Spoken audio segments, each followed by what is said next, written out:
Então, muito boa tarde a todos.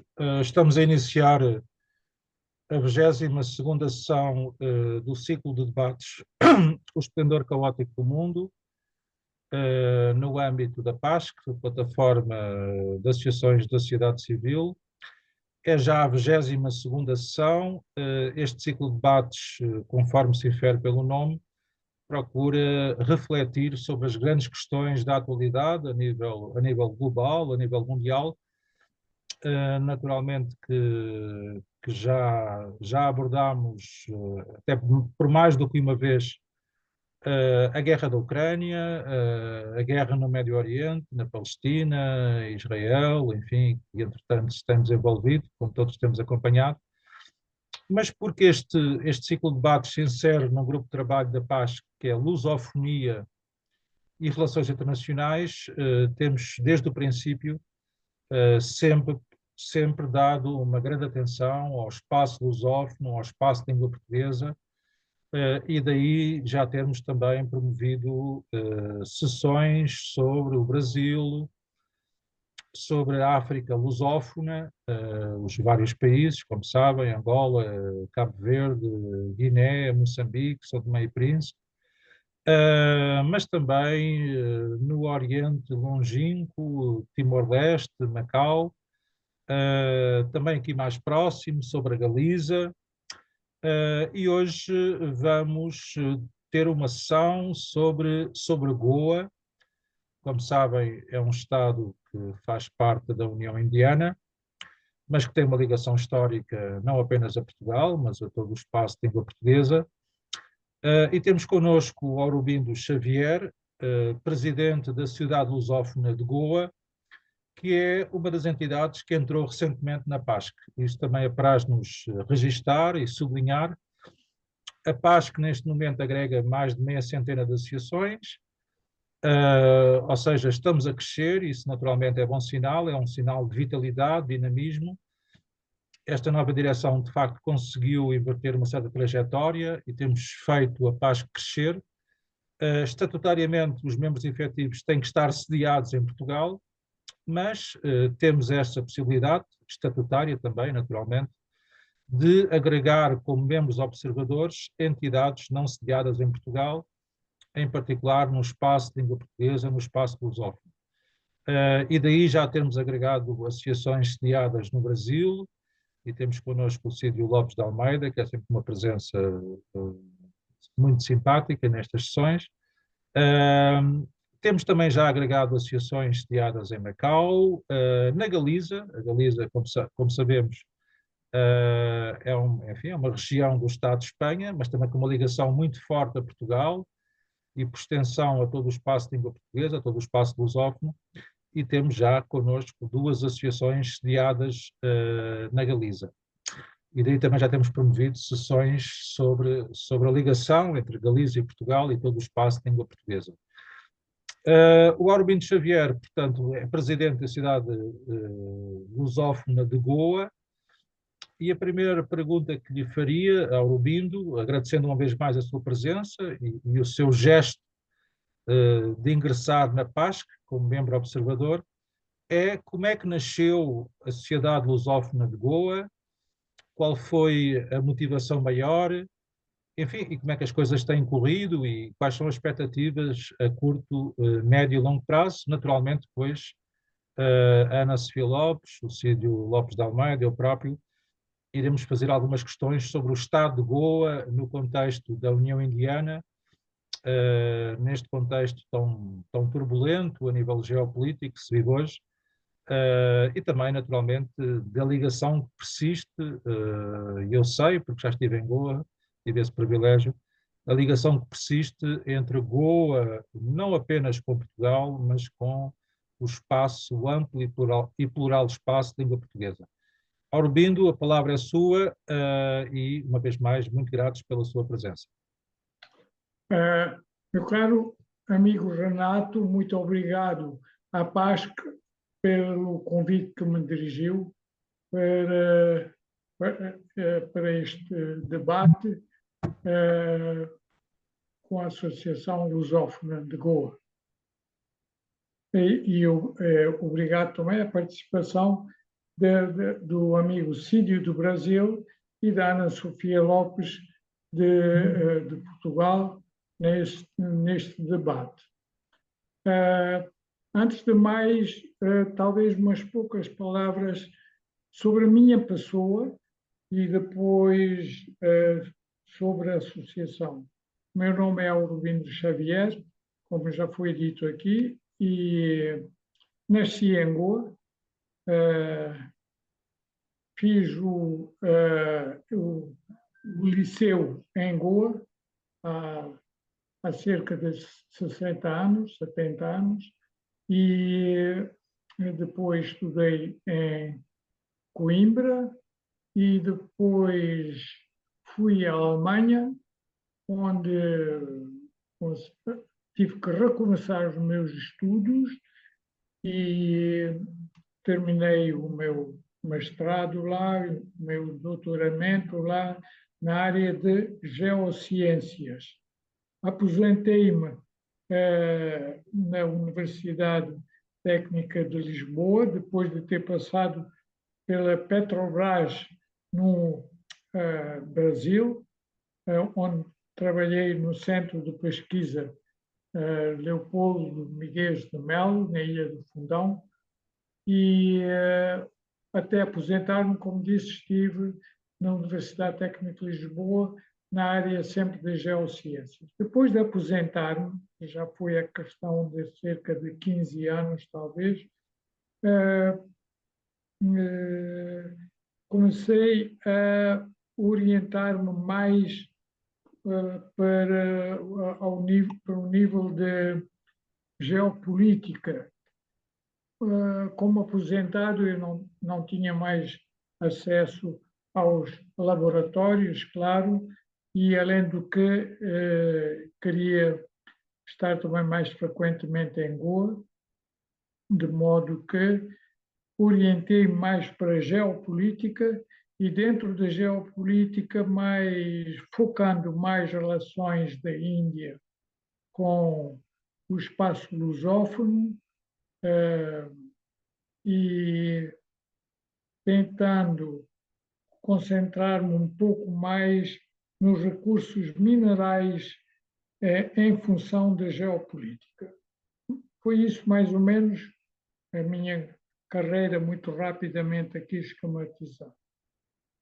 Quando aposentei-me, eu disse gostaria de fugir um bocadinho do frio europeu e construímos aqui uma casa em Goa e passamos nós, a minha mulher e eu, cerca de 6 meses aqui em Goa e depois, quando o frio começa a acabar em Portugal, estamos mais ou menos de maio até setembro em Portugal. Para me ocupar, como eu disse, com aquilo, com a minha experiência de Goa, de Portugal, do espaço lusófono, achei bem melhor fundar uma associação. Ao fundar a associação, já tive enormes dificuldades. Vinha eu com uma mentalidade, digamos, de formação cultural e científica, se quiserem, europeia, e aqui, como a Ana Sofia muito bem deve saber, e como o Cídio sabe do Brasil, as coisas não são tão lineares para fundar uma associação e, acima de tudo, para manter essa associação. Muito bem. Tive essa ideia de fundar a associação e foi então, já há uns 14 anos que fundamos isso, porque tive também a noção de que o elo de ligação da Índia com o espaço lusófono estava-se já a perder e ia certamente, segundo aquilo que eu estava a pensar da evolução da política na Índia e do esquecimento histórico em Portugal e nos países lusófonos, sobre Goa, principalmente, e a história de Goa, achei bem então que essa sociedade poderia dar um contributo para se compreender melhor o envolvimento de Goa no contexto indiano e no contexto lusófono ao mesmo tempo, mas não se podia fazer isso apenas utilizando a língua portuguesa. E eu vou falar depois sobre a língua portuguesa em Goa, muito rapidamente, mas essa fundação então tinha como ideia fulcral salvar o que era possível salvar em Goa no contexto português, língua portuguesa, história das relações de Goa com o espaço lusófono. Eu acho que conseguimos algo nesses termos, até porque quando nós fundamos essa associação, há cerca de 14 anos, as relações de Goa e até da Índia com o espaço lusófono, tirando algumas exceções, não era forte. A Índia não estava muito interessada ainda e o espaço lusófono começava a perder a memória um pouco de Goa e Portugal, por razões políticas que se sucederam à Revolução de 1974, tudo isso levou a que houve um certo vácuo nas relações diplomáticas, nas relações culturais e na aproximação de Goa para com esse espaço lusófono. Não podemos esquecer que, e eu vou chegar lá mais tarde, que não tínhamos aqui praticamente em Goa,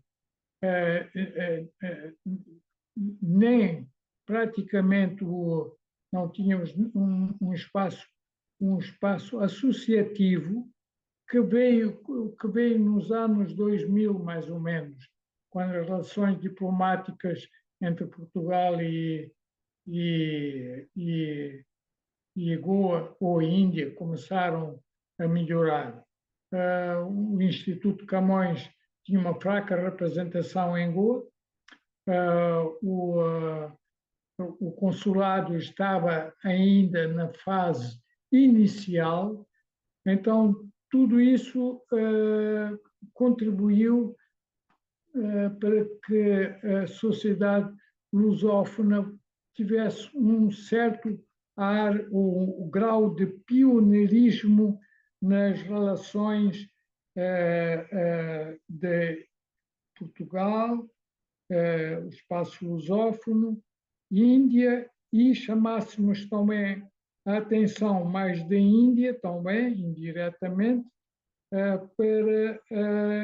para a importância para a Índia das relações com Portugal, que depois a Índia aproveitou mais, utilizando Portugal como uma plataforma para entrar num espaço europeu, porque, entretanto, Portugal já estava mais afirmado dentro da União Europeia, que surgiu mais tarde, e isso demonstra que houve um certo empenho nosso em não se esquecer Goa nesse contexto todo geopolítico. Muito bem. Depois da fundação, nós tivemos... Primeiro foi a dificuldade da fundação. Não é fácil fundar uma associação na Índia, principalmente com um motivo que pode ser considerado até certo ponto cultural e político, ou pelo menos não era fácil então, entre 1990 e 2010, mais ou menos, não era fácil fundar. Tanto é que nós tivemos que, por exemplo, na fundação, denominar a associação com um nome inglês. Nós não podíamos, e não só as instituições estrangeiras registradas oficialmente em acordos bilaterais poderiam fazer isso, como, por exemplo, a Fundação Oriente ou, por exemplo, o Instituto Camões. Nós não podemos fazer isso, não podemos, e tivemos que dar um nome inglês, Lusophone Society of Goa, só para verem a dificuldade de formação, de fundação há 15 anos ou há 14 anos de uma fundação estrangeira. E depois tínhamos que não podíamos até agora, a não ser com uma permissão especial, que podemos pedir, mas muitas vezes não é aceite, e a esse ponto eu chegarei também mais tarde, quando falar das relações entre Índia e o sistema político vigente atualmente na Índia e as dificuldades para as relações com o estrangeiro. Não podíamos aceitar, nem podemos até agora aceitar, donativos do estrangeiro, a não ser com um pedido formal especial que tendencialmente, por agora, com o novo governo federal, o novo governo central em Delhi, regra geral, é recusado. Ou é mal visto, digamos assim. Sobre isto também chegaremos a falar um pouco mais tarde. Muito bem, já disse agora mais ou menos de que é que se tratava da fundação, como é que correu mais ou menos a fundação, as dificuldades que tivemos, e falei também sobre o núcleo, o nosso task, como se diz em inglês, a nossa meta de atividades. Então, resumindo o que é que fizemos nos 14 anos, nós temos duas fases desses 14 anos, mais ou menos. Uma fase é pré-Covid e a outra é pós-Covid. A pré-Covid foi bastante positiva. O governo local aqui em Goa ajudou-nos bastante, também talvez porque era um governo do Partido do Congresso. Explicarei mais tarde, quando falarmos mais de política central ou regional ou local sobre esses partidos. Foi bastante... o nosso programa pode ser visto no nosso site, está lá. Não vou entrar agora em detalhes sobre todo o programa, mas a ideia fulcral era mais para a cultura, algumas discussões de natureza mais cultural, cursos de culinária, reuniões com representantes de Portugal, do Brasil, tivemos bons contatos e ainda temos com a Embaixada do Brasil, com a Embaixada de Portugal, que muito nos ajuda, não financeiramente, mas muito nos ajuda na colaboração, ou pelo menos muito nos ajudaram até o Covid. Então, o programa atraiu bastantes pessoas, bastantes instituições locais, que era o nosso, digamos, a nossa ideia central, muitas instituições locais e algumas instituições brasileiras, portuguesas e lusófonas. Com essas instituições, fizemos um programa do qual nos orgulhamos até o Covid.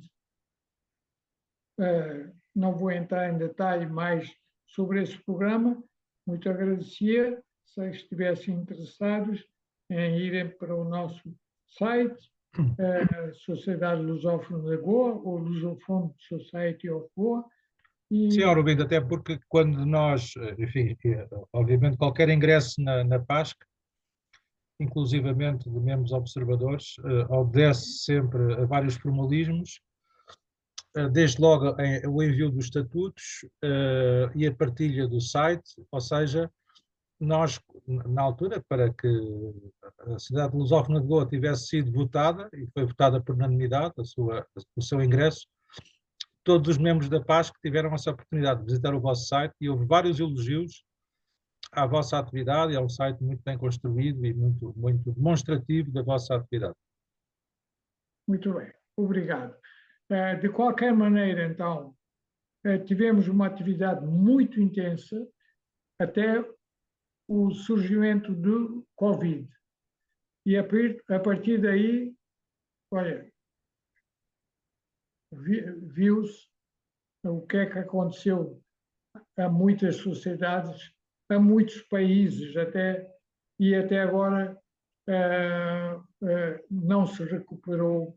E enquanto não se recupera, o mundo está a dar mais voltas ainda, de modo que, pós-Covid, nós tivemos severas dificuldades, porque houve aquele interregno de quase 2 anos, onde não se podia ter reuniões, de mais de 5 pessoas aqui. Quando tínhamos reuniões, só podia-se ter, às vezes, com máscaras e não sei mais o quê, e não podia ser em espaço fechado e assim por diante. De modo que correu mal e está a correr mal, porque o mundo não parou e enquanto a Covid, o Covid, digamos, mudou ou amainou, e enquanto os vírus não mutavam constantemente, surgiu esse descalabro de 2010, mais ou menos, do financeiro a nível mundial, que foi um outro seguido descalabro que partiu praticamente com muitas associações e com muitos países, e que até agora não conseguiram muitos países, até financeiramente relativamente fortes, recuperar. É o que aconteceu com a nossa sociedade e a ver, vamos, como é que a situação vai mudar agora, se os vírus reaparecem, se há uma mutação mais uma vez e se os aspectos financeiros agora com o novo governo norte-americano, que tem as suas ideias próprias, se isso vai facilitar as relações da Índia com o espaço exterior e com isso, consequentemente, de Goa também, ou não. Portanto, em resumo, mais ou menos, é isso que eu poderia dizer rapidamente sobre a Fundação, o que é que nós fizemos e sobre as dificuldades atuais. Muito bem, Aurobindo. Antes de mais, nós conhecemos pessoalmente, o Aurobindo já participou numa sessão da PASC e do MIL, do Movimento Internacional Lusófono, na Cidade de Geografia de Lisboa. Nós temos promovido com regularidade, já há cerca de mais de 10 anos, os congressos da cidadania lusófona, que procuram desde logo defender e difundir esse conceito de uma cidadania lusófona, portanto transnacional, extensiva a todos os países e regiões do espaço de língua portuguesa, e também temos procurado, no âmbito desses congressos, de alguma forma projetar este conceito da PASC, ou seja, agregar associações da sociedade civil de todos os países e regiões do espaço de língua portuguesa. Aliás, já criámos até uma estrutura informal, que é a PALUS, a plataforma de associações lusófonas, de que a Sociedade Lusófona de Goa faz também parte. E, portanto, esta experiência tem sido muito positiva e esperemos que num próximo Congresso da Cidadania Lusófona, o Aurobino Xavier e a Sociedade Lusófona de Goa possam de novo estar presentes.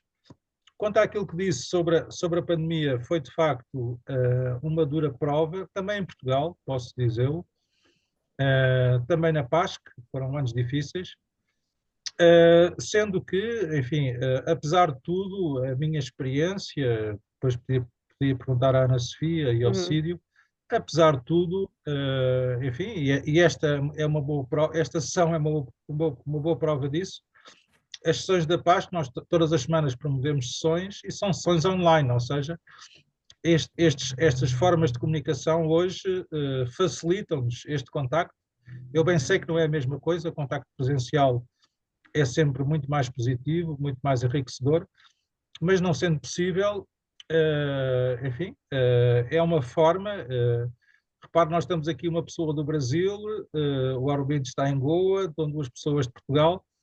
Isto, obviamente, só é possível com estas novas plataformas de intercomunicação e, portanto, essa é uma oportunidade que se abriu, sobretudo no período pós-pandemia, enfim, e é uma oportunidade a que devemos recorrer, enfim, tendo consciência que, reitero, os encontros presenciais nunca são completamente substituíveis por estes encontros virtuais. Mas, para abrir o debate sobre o Estado de Goa, eu, enfim, queria colocar a seguinte questão, Aurobino. Eu já estive em Goa há cerca de 8 anos, enfim, 7, 8 anos. Enfim, obviamente foi muito bem recebido, foi no âmbito de um congresso que envolveu universidades portuguesas e a Universidade de Goa, e, portanto, enfim, foi um ambiente muito particular. Eu estive envolvido na organização desse congresso. Esse congresso depois teve uma réplica cá em Portugal, no Porto. Mas devo dizer que, indo ao encontro daquilo que disse sobre o estado de Goa e sobre a situação de Goa e a ligação de Goa, não apenas a Portugal, mas a todo o espaço de língua portuguesa, que tive sentimentos muito ambivalentes. Por um lado, enfim, foi muito bem recebido, gostei muito de estar em Goa, sobretudo na Cidade Velha, enfim, arquitetonicamente, para quem não conhecia, como era o meu caso, enfim, é uma edificação ainda hoje impressionante. Ao andar nas ruas, eu, enfim, gosto de sentir o espírito da cidade, da região. Nas placas das lojas havia uma referência muito clara ainda a nomes portugueses, a nomes lusófonos, mas por outro lado senti de facto, e faz-se muitas vezes, como o Aurobino sabe, o paralelo com Macau. Obviamente que esse paralelo é tentador, mas as diferenças são muito maiores, porventura, que as afinidades do que as semelhanças. Desde logo, enfim, convém recordá-lo, para quem não saiba, enfim, a transição em Macau foi pacífica, enfim, tanto quanto no contexto é possível dizê-lo. Em Goa isso não aconteceu, a transição não foi pacífica, houve uma anexação, sendo que essa anexação, enfim, não é hoje disputável, não há ninguém em Portugal que possa reclamar o território de Goa. Obviamente que Goa faz parte do Estado da Índia, da União Indiana, e isso acontecerá enquanto a Índia existir, ou seja, até o final dos tempos, enquanto houver mundo, e portanto essa é uma não questão. mas por ter sido uma transição não pacífica, por ter sido uma anexação não negociada, porque Portugal também não estava disposto a negociar o que é que seja, isso é preciso reconhecer. De facto, essa transição não se realizou da melhor forma e eu diria que isso ainda hoje se percebe.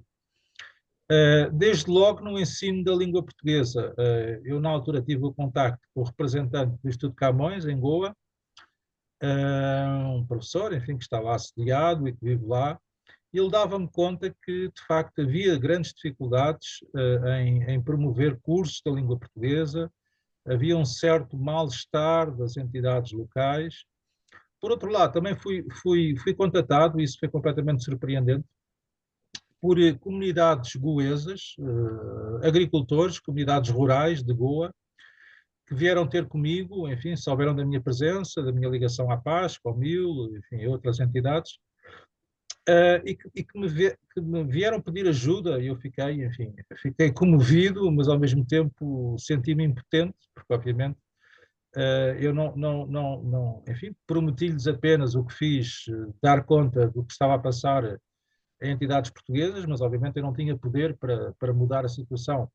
E o que eles diziam, essas comunidades rurais, goesas, é que durante muito tempo, inclusivamente, sob a administração portuguesa, tinham vivido num regime quase de autogestão, e, portanto, sem interferência do poder central, nem sequer das entidades locais, e que progressivamente, nesses últimos anos, estava a haver também aí cada vez maiores dificuldades e uma cada vez maior imposição de outras regras, e que isso estava a interferir no seu modo de vida, enfim, quase já secular.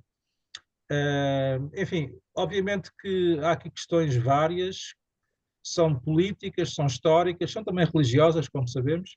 A comunidade goesa, essa é uma das suas particularidades, quase toda ela é católica, enfim, é um dos resultados desta interação entre o povo português e o povo indiano nessa zona, nessa área da Índia, são católicos.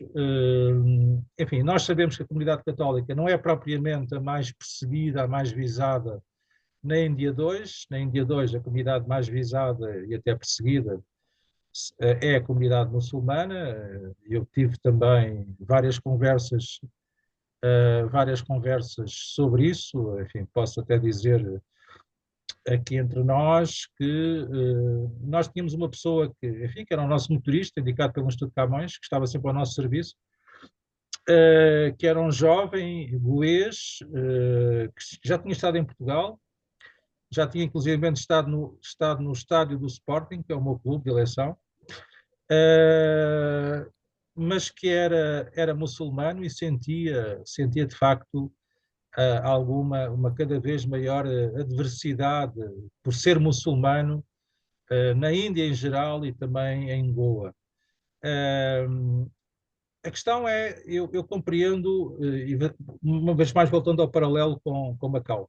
Macau, por um lado, foi uma transição pacífica, por outro lado, o que se nota é que em Macau, onde eu também já estive, se ensina massivamente o português, aliás, não apenas em Macau, mas no próprio continente chinês, por razões económicas, certamente, porque a China tem interesse em ligar-se diretamente a grandes potências lusófonas, nomeadamente o Brasil, Angola e Moçambique, e por outro lado, o português aparece aí, a língua portuguesa aparece aí como uma língua franca, sobretudo no hemisfério sul, e também, curiosamente, como uma língua que contorna a hegemonia do inglês.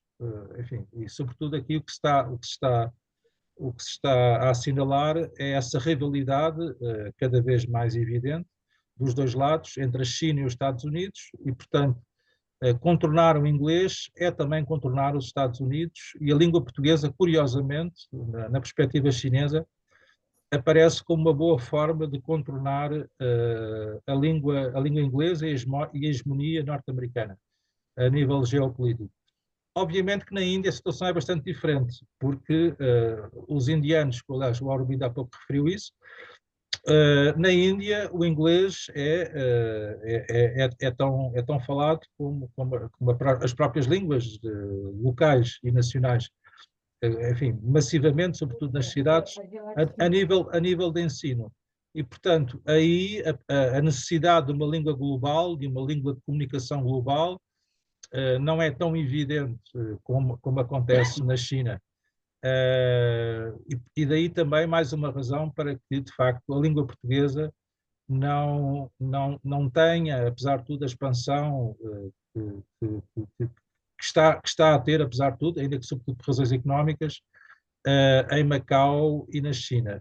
Ainda assim, e concluo, para devolver a palavra ao Arvindo e para abrir o debate à Ana Sofia Queria Lopes muito. e ao Sim, Cídio Lopes de Almeida. eu preciso porque eu depois se calhar tenho que sair um bocadinho mais cedo. Ok. Deixa-me só terminar dizendo o seguinte: como o Aurobindo Xavier sabe, até porque esteve muitos anos em Portugal, conforme referiu, a presença da comunidade goesa em Portugal continua a ser muito forte, a todos os níveis. É uma comunidade até muito qualificada. Aliás, eu lembro perfeitamente, quando estive na Universidade de Goa, eu salientei, e muitos dos meus ouvintes na altura não ficaram um pouco ficaram um pouco na dúvida se eu estava a falar a sério. Eu, na altura, isto já foi depois de 2015, eu disse que o atual primeiro-ministro português, na altura, António Costa, era descendente da comunidade goesa, nomeadamente o seu pai, como sabemos, era o escritor goês Orlando Costa. Eles ficaram muito espantados como é que um primeiro-ministro português podia ser goês e, por extensão, podia ter essa ligação à Índia. Mas, enfim, isto são apenas deixas para a nossa conversa. Não sei, Aurobindo, se quer dizer, quer responder alguma coisa. Tanto a Ana Sofia Lopes já manifestou interesse em participar nesta conversa. Talvez possamos aqui misturar questões e observações e depois o Aurobindo irá de novo ter a palavra. Então, Ana? Sim, sim, sim. Pronto, eu só queria também dirigir um bocadinho ao Aurobindo e realmente tenho um bocadinho de pena de. Eu nunca fui a Goa, como lhe disse, fui a ações humanitárias ao norte da Índia e nós nunca podemos separar. Goa está na Índia, não é? Mas é um mundo completamente à parte. Portanto, o que eles me descreviam sempre era um mundo. Completamente diferente. Portanto, as mulheres podiam andar sem aquelas vestimentas todas, etc. Aliás, quando eu tenho um baú com roupa própria para levar à Índia, porque não podemos usar outro tipo de roupa normal. O que eu encontrei sempre nos sítios em que fui, e para espanto meu, porque eu acho que a Índia tem um grande potencial para em termos de produção, em termos de agricultura, em termos as próprias pessoas podem receber muito mais, mas o que eu encontrei foi realmente muita pobreza, principalmente no norte, em Uttar Pradesh, onde eu fui. Estive mais em contacto com hindus, portanto, mesmo em Vrindavan, e realmente estar em Vrindavan é estar no meio rodeado por lixo, mas é estar parece que estamos ah, num, num sítio místico, num sítio que nos puxa bastante e onde e é onde há o maior número de mesquitas, etc. Isso é realmente a cultura da Índia. Nós deixámos em Goa alguma coisa, mas Goa é muito pequenino comparado com a Índia. A situação de Goa realmente preocupa imenso, porque nós vemos que, aliás, as vezes que eu fui lá foi para a construção de uma escola para meninas, mais, porque quem tem dinheiro consegue facilmente pôr os filhos que são cada vez menos as famílias. Em certas situações, localizações. Portanto, é fácil pôr os filhos na escola e normalmente se tem que pôr ou uma menina ou um menino, escolhem pelo menino e a menina e a miúda fica em casa. Portanto, houve situações que me chocaram imenso e que guardarei sempre e vou voltar porque eu tenho que ajudar portanto, aquela associação a formar a ONG, porque entretanto há vários problemas, como o Orbino depois pode explicar, e é muito difícil eles conseguirem que o governo aceite as ONGs, porque eram usadas para outro tipo de situações. E, portanto, é isso mesmo que nós gostaríamos de fazer. Mas é um sítio onde eu entro e me sinto como se fosse, não sei se já lá estive algum dia ou quem acreditar noutras, não sei, mas sinto que posso fazer tudo, faço o que eles fazem, e estive dentro das casas, e sinto realmente muita afinidade, por todos. Goa não é um sítio de eleição para eu ir, porque a realidade está mesmo no resto da Índia. Mas irei, claro, com todo o gosto, e é um sonho que tenho também ir a Goa. Mas muitas vezes é vendo a realidade e o que eles passam que nos perguntamos, mas porquê? Estive também em Delhi com o embaixador português que tinha acabado de chegar, até em representação de uma organização, e tinha acabado de chegar há 3 meses, e ainda tinha tudo atrasado, portanto, ainda não tinha móveis, não tinha nada, e depois ficou com tudo, com o tal problema, mal se chega à Índia, não é? Daquelas diarreias penosas, que eu também tenho sempre que lá vou, mas já estou habituada, mas isso realmente choca-me. Qual é a vossa visão sobre esta realidade, de toda a Índia e Goa? É mesmo separada, podemos vê-la mesmo, completamente dispar? Como é que nos pode explicar isto? Sim, bem, hum, dizendo rapidamente, a população de Goa, autóctona, digamos assim, se é que se pode utilizar a palavra, é de cerca de 800 mil habitantes. E esses 800 mil habitantes, o número pouco mudou desde 1961, mais ou menos. Desses 800 mil, cerca de 400 a 500 mil, cerca de 50% são hindus e 50% são católicos. Era a ideia que eu tinha, sim. Sim. Acontece que os católicos, pela natureza da religião, integraram-se, ou digamos ao contrário, assimilaram muito bem a ideia, as ideias liberais do mundo ocidental. Enquanto que a parte hindu, que é outra metade, essa era mais conservadora em termos religiosos e, e não se deu muito bem, tirando exceções, não se deu muito bem com o governo português, nem com a cultura portuguesa, nem com a história portuguesa. Isso foi a base da evolução de Goa, digamos, desde a criação do Estado português da Índia, lá no século XVI, até 1961. Mas Aurobindo, são mais os hindus ou os muçulmanos que não veem? Os muçulmanos eram negligenciáveis em Goa, no contexto da população autóctona. Uhum. Talvez uns 3%, 4%, muito Ok. mais não, irrelevantes. Agora, depois da invasão, como nós dizemos, anexação ou libertação, como se costuma dizer aqui, da Goa, em 1961, no início, até cerca do ano 2000, Goa manteve-se mais ou menos como uma sociedade agrícola rural, onde predominavam as pequenas aldeias e pouco mais. Não houve desenvolvimento industrial, praticamente, ou muito fraco. Vivia-se turismo, não existia, até cerca de, tirando os hippies que vieram nos anos 70 aqui e estavam só no norte de Goa, mas tirando isso, a população manteve-se e não houve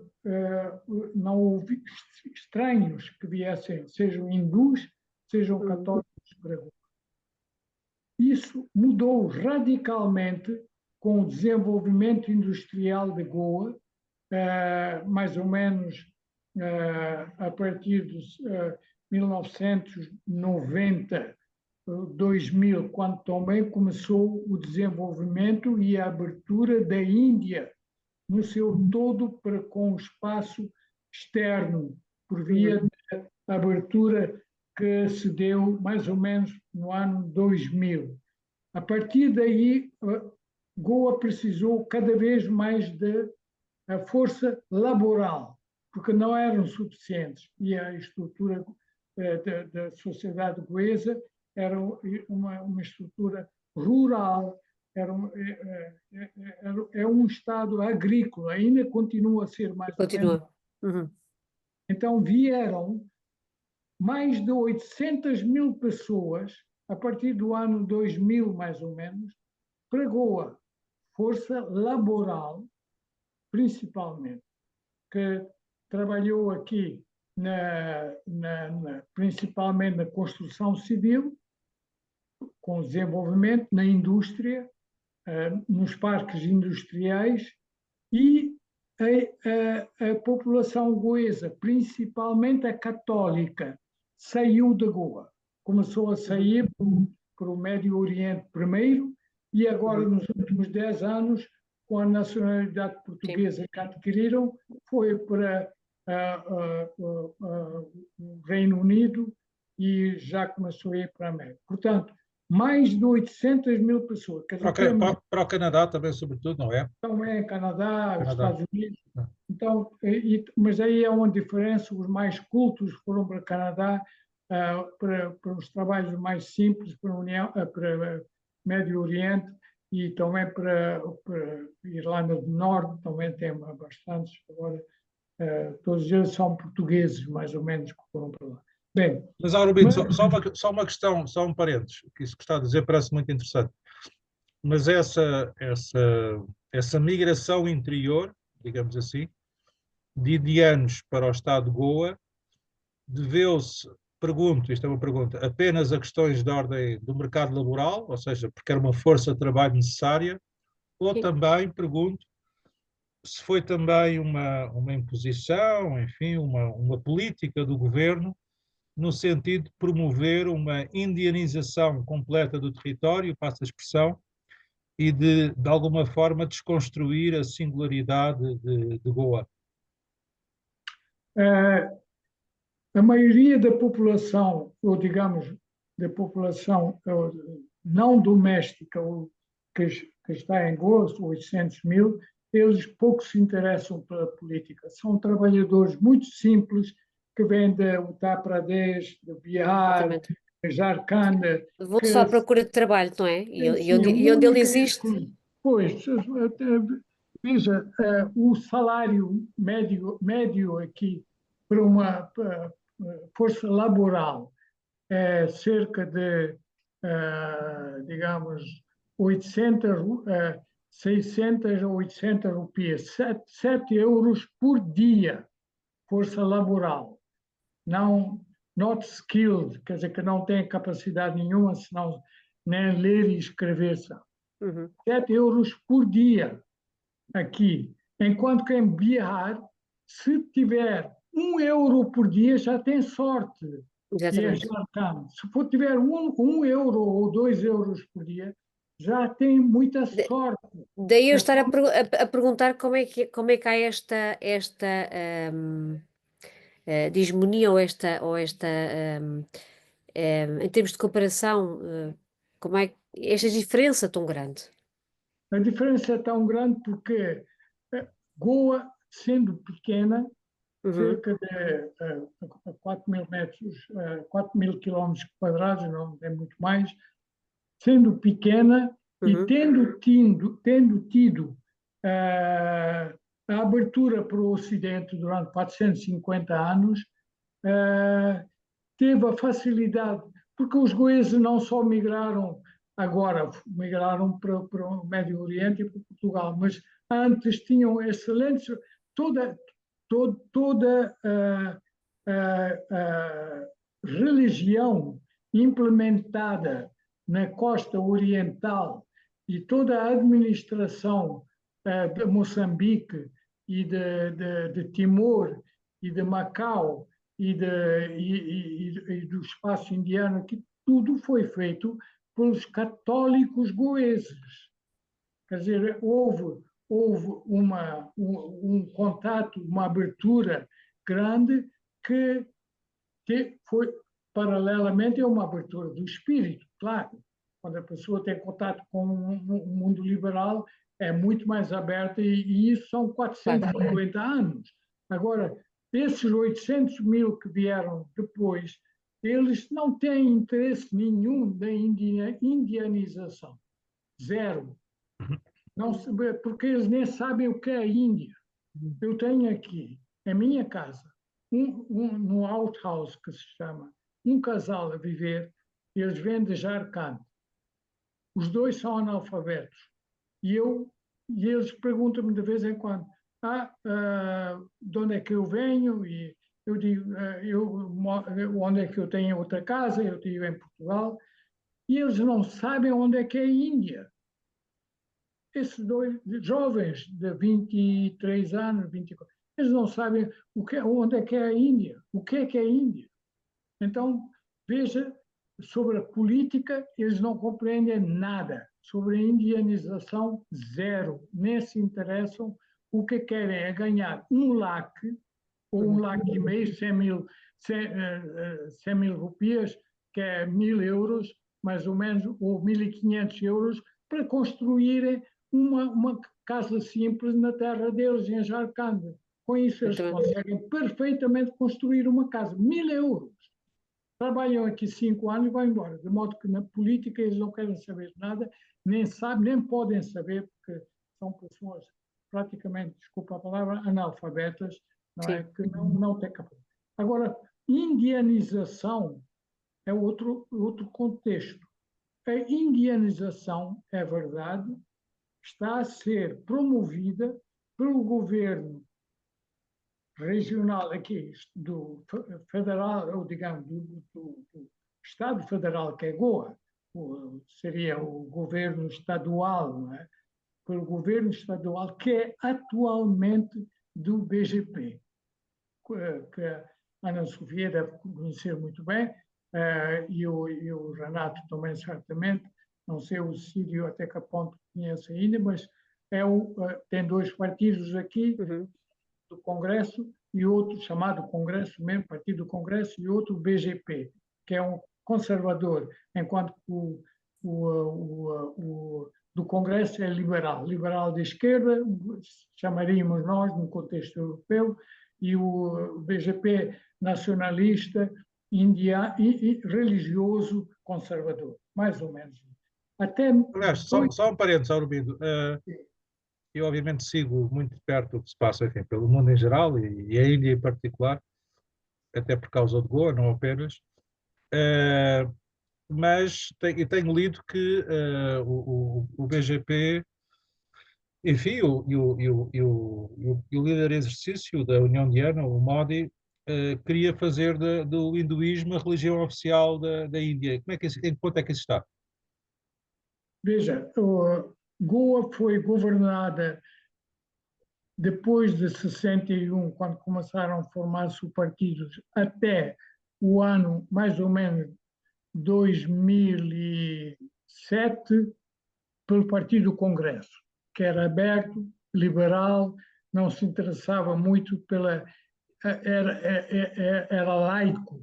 Por questões religiosas, exatamente. Então, estava aberto às relações com Portugal, com a Europa e assim por diante. Não se interessava pela indianização de Goa. Agora, quando o BGP tomou o poder aqui há uns 10 anos, 12 anos, aqui mais ou menos, a partir daí começou, e o governo central em Delhi também tomou conta do poder, mais ou menos há uns 10, 12 anos, aí começou o forçar na Índia e nos Estados federais, o forçar da é difícil dizer a palavra, mas é da religião hindu. Exatamente, tornar o hinduísmo Hindunização. a religião hegemónica. A religião hegemónica. Exatamente. E houve uma palavra estranha que foi introduzida em Goa pelo governo do BGP, quer dizer vocês, eu não sei a palavra em hindi, porque eu não sei hindi, zero, mas que dizia assim, vocês têm que... E era uma expressão que foi promovida aqui em Goa, tem que voltar à casa. O voltar à casa significa casa hindu. Uhum. A vossa casa foi hindu, não foi católica. Ou seja, quem não professar o hinduísmo não é verdadeiramente indiano. Essa é a premissa, não é? Isso é muito perigoso. Não, eu não seria tão radical a exprimir essa indianização ou hinduísmo, a implementação de hinduísmo. Mas o BGP é que introduziu essa palavra, dizer vocês têm que voltar à casa. Vocês têm que Aí já é uma razão mais política, não religiosa. Não é? Já são política políticas. e é política religiosa no contexto de tornar a Índia toda hindu. Mas o ponto é esse. Obviamente, eu sei que a realidade está sempre muito aquém, felizmente, neste caso, dos projetos de algumas pessoas e de alguns partidos. Mas algumas forças mais radicais é isso que querem, não é? Obrigar toda a gente a professar o hinduísmo. Isso é Exato. Arbindo, mas a informação que me diziam, realmente no Norte, eles não, diziam que os muçulmanos estavam a querer, não sei se é verdade ou não, mas estavam a querer ocupar um bocadinho mais da Índia, ou seja, tinham muitos filhos, estavam a ter muitos filhos para se fixar, para serem em maior número. E os hindus diziam isto não é, mas eles respeitam no fundo eu notei que havia um respeito grande porque os hindus têm respeito por todas as religiões, não sei se tive a percepção correta, mas a percepção que tive é que eles respeitam muito todas as religiões. A única coisa que diziam realmente é que os hindus têm muito mais cuidado noutros aspectos, e são mais cuidadosos em algumas coisas, e os muçulmanos são diferentes em relação. Portanto, é isso mesmo, a quererem se calhar ocupar mais um espaço ou a quererem ter mais protagonismo ou serem em maior número que os hindus, enquanto que os hindus não estão preocupados com isso, estão preocupados com a sua religião própria, que querem transmitir ao mundo, tanto que foram filósofos que a trouxeram, como eu já expliquei ao Renato um dia, foram filósofos que trouxeram a religião para os Estados Unidos, em primeiro lugar, não é? Portanto, e muito bem, eu acho que muito bem, portanto, tudo que eu recebi a nível de formação da religião hindu, eu creio que são coisas muito plausíveis e sou católica, sou católica, portanto, eu gostei da religião hindu e da história. E até há uma correlação entre os cristãos. Certo. Pronto. Eu acho que há uma coisa que a Índia tem a força espiritual que existe na Índia, consideram os indianos incomparavelmente superior à racionalidade do mundo ocidental, principalmente da civilização ocidental que eles dizem. Incomparavelmente superior. E eu digo mais, na minha experiência, quando eu comecei a andar de carro aqui, depois eu saí de Goa em 61 e voltei praticamente só em 2000 e pouco, e 2010, depois de aposentar-me, e não tinha contato com a Índia praticamente. Eu estive com os nossos filhos, com os meus 3 filhos, os nossos 3 filhos, estivemos umas 3 ou 4 vezes aqui em Goa e mais nada. Mas quando cheguei a Goa, eu notei aquilo, que o sentido, a espiritualidade indiana é incomparavelmente superior ao do mundo ocidental. Sim. E a racionalidade quase que não existe, senão é substituída pela religiosidade. Essa espiritualidade vem do hinduísmo, não há dúvida, vem do hinduísmo. Nós não temos na Europa essa espiritualidade, antes, pelo contrário, estamos a caminhar nos últimos 10, 15 anos, cada vez mais por sermos pagãos na União Europeia, não é? A promover o paganismo praticamente. Pelo menos eu vejo, a minha mulher é alemã, então estou frequentemente na Alemanha e acompanho muito bem a Alemanha, porque eu estive lá 14 anos, conheço bem. Eles estão a rejeitar o catolicismo em benefício do paganismo, mais nada. Eu acho, talvez a expressão Sim, seja claramente na Europa Ocidental há um fenómeno, são sociedades cada vez mais pós-religiosas, o que significa pós-cristãs. Mas o mesmo não se passa, apesar de tudo, Urbino, o mesmo não se passa na Europa de Leste. A Europa de Leste, a situação, apesar de tudo, é diferente. Já para não falar, no mundo ocidental, nas várias Américas, quer a América do Norte, quer a América do Sul. Em todo o caso, sublinho, eu há pouco, quando estava a falar do hinduísmo, não estava a falar a nível conceptual, ou muito menos teológico ou religioso. Aí, todas as religiões, naturalmente, têm os seus grandes méritos e até serão equiparáveis em última instância. O que eu estava a dizer, o que se passa na Índia, como o Aurobindo aliás estava a dizer, é quando se procura transformar, como aliás também já aconteceu na Europa, com o catolicismo, como acontece com o mundo muçulmano, quando se quer fazer da religião uma arma de arremesso político. Isso é que é muito problemático. Esse é que é o ponto. Sim, é verdade. Na história moderna, agora, desde 1947, na Índia, não esqueçamos que existe um ADN na sociedade hindu e muçulmana, que é a partilha do subcontinente indiano. Aquilo foi um trauma de milhões e milhões de pessoas como foi depois da Segunda Guerra na Europa, mais ou menos. Milhões de pessoas e refugiados de uma zona para outra. Pois, exatamente. A questão da Índia enfim, com o mundo muçulmano e com o islamismo, obviamente tem a ver com essa cisão, com o Paquistão, e, enfim, aliás, eu lembro perfeitamente, eu quando preenchi lá os formulários, tive que ir à Embaixada da Índia, cá em Portugal, em Lisboa, no Restelo, e os formulários que eu tive que preencher, e uma das perguntas que me fizeram, não estava no formulário, era se eu tinha parentes ou amigos no Paquistão, e se já tinha ido ao Paquistão, enfim, havia naturalmente esse fantasma.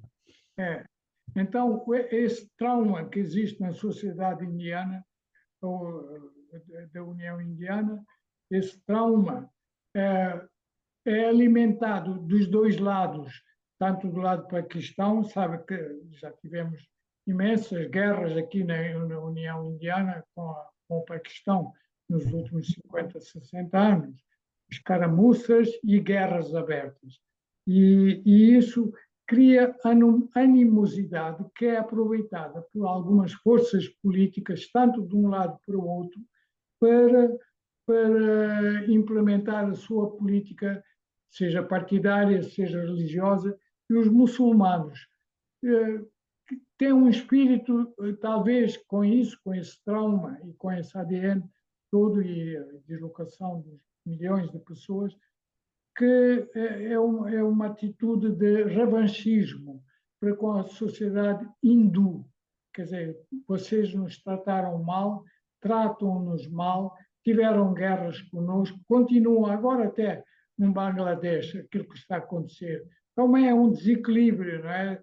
A União Indiana, em princípio, acha que todos os Estados em volta da Índia têm que ser protegidos, tem que ser uma espécie de protetorados da Índia. E é a política indiana dos últimos 40, 50 anos. E com os muçulmanos têm aquela um pouco a mania, talvez, é verdade, aumentou o número de filhos, é a maneira de contribuir um pouquinho para uma vingança, não é? Aumentar o número de população, que era 2, 3%, que já está agora em 15%. E A demografia também é uma arma política, como sabemos. Mas, Aurobindo, estamos a chegar à última fase do nosso debate, que está a ser muito interessante, particularmente interessante, permita-me que sublinhe. A nível geopolítico, até porque o Aurobindo disse-me que esse era dos seus interesses maiores, que inclusivamente levou a fundar a cidade lusófona de Goa. Como sabemos, a Índia, enfim, é uma potência mais do que regional, é uma potência global, por todas as razões, a nível demográfico, a nível económico, também a nível político, a nível religioso, a nível cultural, e a Índia muitas vezes parece estar entre dois mundos, passa a expressão, numa ligação com o Ocidente, que aliás o Aurobindo também sublinhou ao longo das suas intervenções, que é uma ligação histórica muito forte e que teve vários benefícios ao longo dos séculos, mas também aqui procurando integrar o nosso amigo brasileiro aqui do painel, o Cídio Lopes de Almeida. Por outro lado, a Índia tem também uma ligação muito forte ao hemisfério sul, aos chamados BRICS, aliás significa Brasil, Rússia, Índia e China, enfim, depois há a África do Sul e outros países, agora se fala-se do Irão e outros. Como é que o Aurobindo vê enfim, essa bipolaridade geopolítica, permita-me que use esta expressão. Por um lado, essa ligação, que aliás ainda ontem, tanto quanto eu percebi, a Índia esteve representada ao mais alto nível na tomada de posse do Trump, o novo presidente norte-americano. Como é que vê essa bipolaridade? Enfim, obviamente que a Índia, não estou a defender, não estou a fazer nenhuma crítica, estou apenas por curiosidade a perguntar-lhe como é que vê esse relacionamento geopolítico da Índia, por um lado com o espaço ocidental, que também é um espaço muito heterogéneo entre si, também não vale a pena dizer o contrário, e o chamado Sul Global, que é uma expressão muito equívoca, ou os chamados BRICS. Como é que vê o presente e o futuro da Índia a esse nível? Eu acho que, neste momento, com a tomada de posse do novo governo norte-americano, vai haver uma alteração significativa das relações das potências mais fortes, como os Estados Unidos, a China e um pouco a Rússia, e talvez um pouco China e a Índia. Vai haver uma mudança em termos geopolíticos, isto é, que vai haver uma luta um bocadinho nos bastidores entre quem é que manda mais economicamente, financeiramente, e quem é que pode impor mais a sua política. As grandes potências querem sempre impor, como sempre, historicamente também querem impor a sua vontade. E quem é que vai impor mais a vontade? Vão ser os Estados Unidos num contexto global, ou vai ser impor a política no sentido de que, como o Trump disse, somos grandes, somos fortes, vamos ser os mais fortes do mundo, mas vamos deixar os outros que não querem juntar-se a nós crescer à vontade, e entre eles estaria a Índia, desde que não nos incomodem. E eles vão ver que vão sofrer mais com isso do que estando juntamente conosco, sendo nossos aliados. Quer dizer, é um misto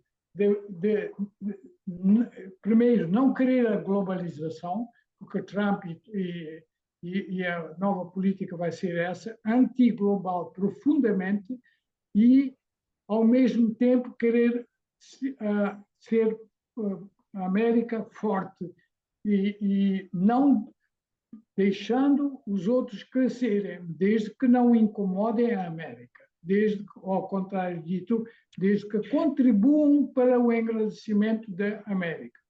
Mas não acha, Aurobindo, que Enfim, isso aliás, nos Estados Unidos, não é, nem é sequer exclusivo do Trump, nem sequer dos republicanos. Também era já extensivo, essa política, essa visão era já extensiva ao Partido Democrático. Ou seja, eleger a China como o grande rival dos Estados Unidos no século XXI, tal como a União Soviética foi durante meio século a grande rival dos Estados Unidos. Hoje, isso uma vez mais reitero, é comum aos republicanos e aos democráticos, a China aparece como o grande rival dos Estados Unidos. Ora, como nós sabemos, a Índia é também ela um país, até tem contenciosos, inclusive geográficos, territoriais com a China. Não acha que isso pode acontecer? Que a Índia, nesse jogo geopolítico, até pode ser beneficiada nessa lógica de contrariar o crescendo, a ascensão da China. Os Estados Unidos até podem apostar numa aliança muito próxima, muito direta com a Índia, precisamente para contrariar o poderio cada vez maior da China. Eu acho que não se pode prever o futuro, claro, ninguém pode prever, mas eu acho que a América vai se entender com a China, Uhum. em termos geopolíticos, e vai deixar o espaço onde ela não tenha forças suficientes para controlar, por exemplo, o chamado Sul Global, os BRICS. Eles, o Trump, acho, e a América, um poder forte, digamos assim, independentemente do Trump, um poder forte, hegemônico a nível mundial, como vai ser os Estados Unidos, ou como quer o Trump que seja, e tanto os democratas, como bem diz, como os republicanos querem isso. Mas o problema da hegemonia não está lá. A meu ver, o problema da hegemonia nos Estados Unidos está que existe o chamado Deep State, e o chamado Deep State está intimamente ligado à indústria militar. Essa indústria, essa corporação da indústria militar é mantida tanto pelos democratas como pelos republicanos, porque é a força que lhes permite, digamos assim, enriquecer-se à custa das guerras, à custa de invasões e é o que eles fizeram nos últimos anos, mas agora o Trump, a meu ver, está a querer afastar-se disso, talvez porque a América não vai ter tanta força ou capacidade e tem que concentrar-se mais na sua política interna e fortalecer os desequilíbrios e as divisões internas. Acho que isso, a não ser que os indianos que estão também com o Trump ali, e esses indianos. Aliás, a mulher do vice-presidente, o J.D. Então, Vance, como sabe, é indiana. É indiano. Todos eles tenham força suficiente para deixar escapar a Índia, para se fortalecer, digamos, a Índia como um polo de crescimento e de força não hegemónica, mas num sul global e nos porque tem muita capacidade, não é? Para isso, portanto. Mas será a própria Índia que está a promover um bocadinho, por exemplo, com a falta de literacia, está a promover algum subdesenvolvimento, ou será mesmo os outros Estados mais desenvolvidos e a ordem, ou a nova ou a ordem mundial, aos países que têm mais força?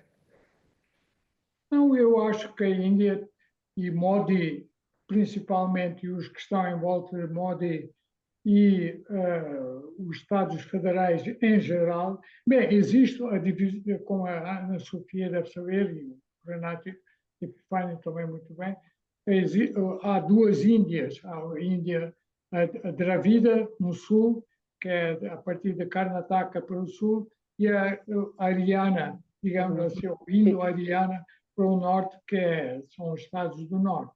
E essa divisão também cria conflitos. Mas, independentemente disso, eu acho que a Índia, no seu todo, e principalmente o BGP, quer que a Índia se torne um poder, pelo menos ao nível asiático, um poder forte para se contrapor à China, em primeiro lugar, e ao Paquistão e a Bangladesh. E não estarão só a pensar em armamento, no armamento, e muito bem, tanto na parte militar, e se calhar em relação às pessoas, podem estar a esquecer um bocadinho. Costumo muito dizer isto, não é isto? Não sei se me estou a fazer entender, ou seja, estão a mobilizar-se muito em relação ao armamento e a tudo, como nós sabemos, são poderosos em relação a essa parte, mas eu acho que precisavam mesmo ou mantendo o povo um bocadinho menos sabedor, conseguem controlar melhor. Será isso? Eu acho que isso que a Ana Sofia disse vale para todos os países deste mundo.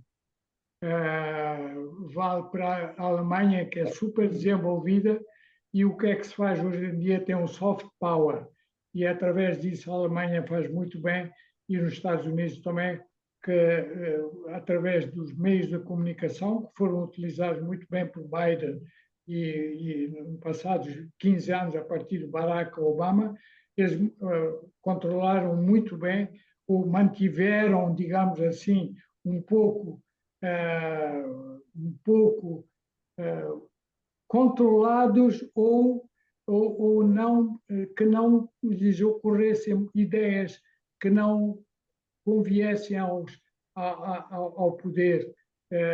Mantiveram essa população um pouquinho esquecida, ou não culta, ou não informada. É porque eu acho, Armindo, a população menos culta e menos informada e menos, se calhar tem mais tendência para desenvolver lutas, por exemplo, para desenvolver grupos proxies ou grupos esquisitos, estranhos, por exemplo, agora como vemos no Médio Oriente. A população que tenha uma educação universitária, se calhar dedica-se a outro tipo de situações, não é? Tem mais cultura, tem mais sabedoria, pensamento, portanto vai perceber o que se passa no mundo, vai perceber mais a sua posição. E é esse o meu ponto. Sim, eu concordo até certo ponto, mas eu acho que isso é uma atitude universal de todos os países, em princípio, por mais. Isso não é exclusivo da Índia, naturalmente. Não, claro Mas que não. eu Claro que não. gostava de convidar o Cídio a participar. Enfim, esta tem sido uma conversa muito particularmente interessante, reitero e sublinho. Enfim, esta questão da hegemonia geopolítica levar-nos-ia muito longe. Aliás, nós já tivemos sessões também, naturalmente, sobre os Estados Unidos da América, até já no rescaldo da eleição de Donald Trump. E eu próprio, na altura, sublinhei que a hegemonia norte-americana, enfim, que se afirmou sobretudo no rescaldo da Segunda Guerra Mundial, é uma hegemonia militar, certamente, é uma hegemonia económica, certamente, é uma hegemonia política, certamente, mas é também, isso não é menos importante, Cultural. e isso que eu ia dizer, mas e é também, isso não é menos importante, uma hegemonia cultural, ou seja, os porta-aviões norte-americanos são muito importantes, mas Hollywood, a literatura americana, a cultura americana em geral, é muito relevante, é tão mais poderosa que os porta-aviões. Isso faz toda a diferença. Eu concordo com o que o Armin estava a dizer. Eu acho que há uma diferença prévia e substancial entre os Estados Unidos e a China, porque o potencial cultural, o potencial de contágio, e aqui o contágio não estou a fazer nenhum juízo de valor, é apenas descritivo. O potencial contagiante da cultura norte-americana é muito grande.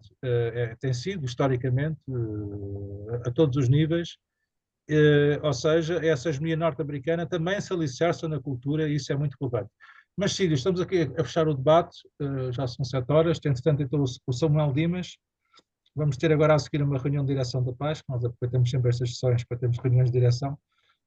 Mas, Cídio, Bem, estás no Brasil, ouve-se falar dos BRICS, portanto, essa aliança do Sul Global. Enfim, Sul sim. Global é aqui uma expressão muito equívoca. Os BRICS agregam a Rússia e a Rússia não faz parte do Sul, não é? Mas pronto, vamos esquecer agora a esfera terrestre. Sim. Como é que se vê a Ah, ligação à Índia? Agora já não falo de Goa, porque imagino que no Brasil Goa seja uma excentricidade histórica, não é? Mas a sim. ligação à Índia, como é que se vê?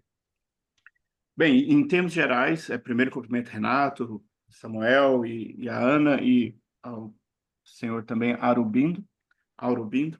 É um prazer poder escutá-lo escrever sobre uma realidade muito específica de um país tão distante do meu, de onde eu vivo, que é o Brasil. Ouvi com muito gosto e ouvirei outras vezes, sempre que for oportuno, esse tipo de conversa. É provável que exista uma pessoa em comum, que nós conhecemos em comum, que trabalhou na Petrobras como engenheiro na área de pesquisa. Isso seria um outro tema, em outro dia eu posso verificar se conhece a mesma pessoa. Pela idade e época, ele também é aposentado, creio que vocês possam ter se conhecidos. O que vem na minha mente de Índia especificamente, primeiro que a figura de Gandhi. Na minha juventude, eu me impressionei muito com a biografia do Gandhi. Eu acho que eu até lembro ainda o nome da esposa do Gandhi, né? Não vou arriscar aqui nesse momento, que não é essa a proposta. Mas foi uma figura que me impactou muito. Depois, mais já adulto, eu tive a oportunidade de conhecer um padre indiano aqui no Brasil. E foi muito interessante conversar com ele, sobretudo a perspectiva que ele me apresentou de, sendo de um país que a tradição religiosa majoritária são várias outras, menos a cristã católica, ele apresentou um ponto de vista que eu achava bem interessante da ideia das religiões reveladas. Para nós aqui no Ocidente, é hegemônica essa percepção. E eu lembro que isso também me impactou muito. Eu faria uma pergunta e ao mesmo tempo, manifesto o meu interesse particular sobre a presença, sobretudo, da cultura católica em Goa, sobretudo a partir de figuras do Francisco, São Francisco, e do franciscanismo, como que foi essa cultura, o que é esta cultura. Eu só tenho notícias muito indiretas, muito distantes, mas me interessa particularmente como trabalho isto. Quer dizer, como que nesses 400 anos se desenvolveu uma cultura não só católica, mas com uma matização específica de Goa e dos outros territórios, da mesma forma que o catolicismo se desenvolveu com características muito peculiares no Congo, já desde 1400, ou como o catolicismo tem uma variação muito específica portuguesa brasileira. Então, nunca estamos falando da mesma tradição religiosa, ela tem diferenças que são muito substanciais. Então, meu interesse pessoal é muito nessa linha, e é claro que, havendo eventos nesse sentido online, eu terei muito gosto de participar, né? Me coloco, assim, um interessado ao Aurobindo sobre esse tema. A minha pergunta é sobre o papel dessa tradição lusófona na Índia com relação aos BRICS, se isso tem alguma coisa, se isso é possível que pode-se aproveitar este momento pela chave do BRICS, como sendo o Brasil uma referência dentro desse movimento, se isso faz alguma diferença ou não faz diferença nenhuma.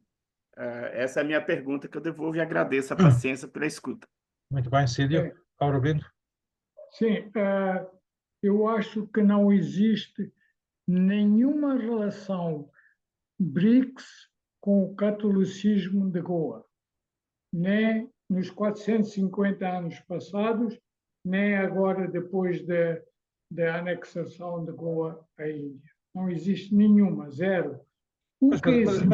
Mas Aurobindo, eu penso que a questão do Cídio não é propriamente nesse sentido. Obviamente que a presença do catolicismo em Goa é muito forte, até porque, como todos sabemos, Goa era a sede do padroado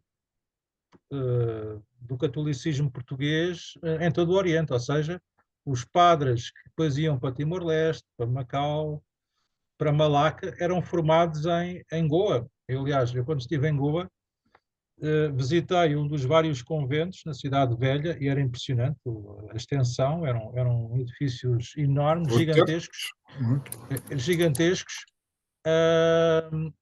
e estava a ser restaurado, felizmente.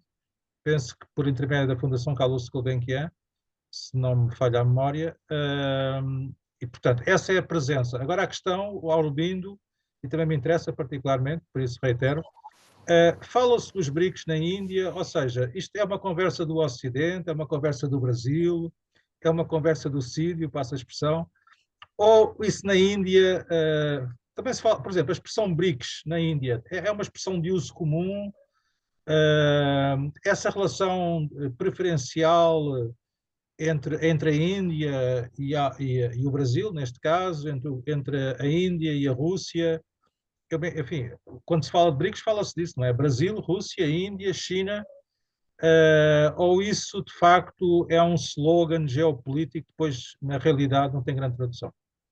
Eu acho que a Índia está muito interessada no BRICS, mas não é pela ponte do Brasil que existe uma relação com o catolicismo de Goa, não tem nada a ver com isso. Existem depois, claro, interesses particulares da Índia para com o Brasil, ou do Brasil para com o mundo lusófono, principalmente Angola, o Moçambique menos, Angola particularmente, São Tomé e Príncipe, mas não se trata do catolicismo, trata-se da língua, nesse caso bilateral entre Angola e Brasil, que é está bastante relacionado, porque é também a parte econômica.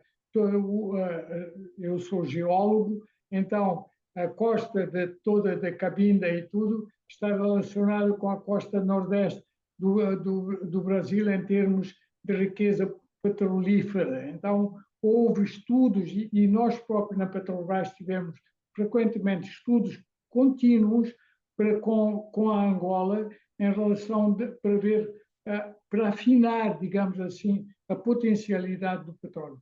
Então, é o relacionamento bilateral, econômico ou não. Estou a perceber, até porque a relação que a Índia tem com o Brasil não é a mesma de todo que tem com a Rússia, não é de toda a mesma que tem com a China, ou seja, os BRICS é de facto, enfim, é um slogan geopolítico, mas depois na prática se traduz das mais diferentes formas, isso de facto parece uma evidência. Aurobindo, uma última pergunta da minha parte, e já que estamos a falar da ligação de Goa com o espaço lusófono, é sabido que em 61 muitos goeses foram para Moçambique, e depois muitos deles ficaram lá, outros tantos vieram para Portugal, mas via Moçambique. Não sei se essa ligação muito especial com Moçambique se mantém. Como sabe, Moçambique está a passar uma fase particularmente problemática a todos os níveis, também a nível político. Tem tido alguns ecos disso em Goa, ou essa relação muito especial com Moçambique já se perdeu? Já se perdeu a relação de Goa com Moçambique, mas a Índia sempre teve excelentes relações com a África inglesa. Toda a costa oriental da África tem uma relação histórica forte nos últimos 150 anos com Gujarat, por exemplo, não é com Goa, com Gujarat. E todos aqueles, depois das independências que ocorreram na África, a grande parte dos indianos, chamados o indiano, em 1960, era o goês. Eu era conhecido como indiano em Portugal, não era conhecido como goês.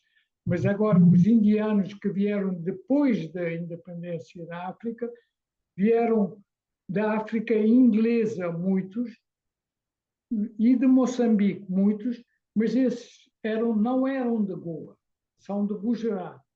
são antigas famílias de há 150 anos que foram a Moçambique e fizeram, porque os goeses que foram a Moçambique não faziam comércio. O católico goês nunca fez comércio, nem em Goa.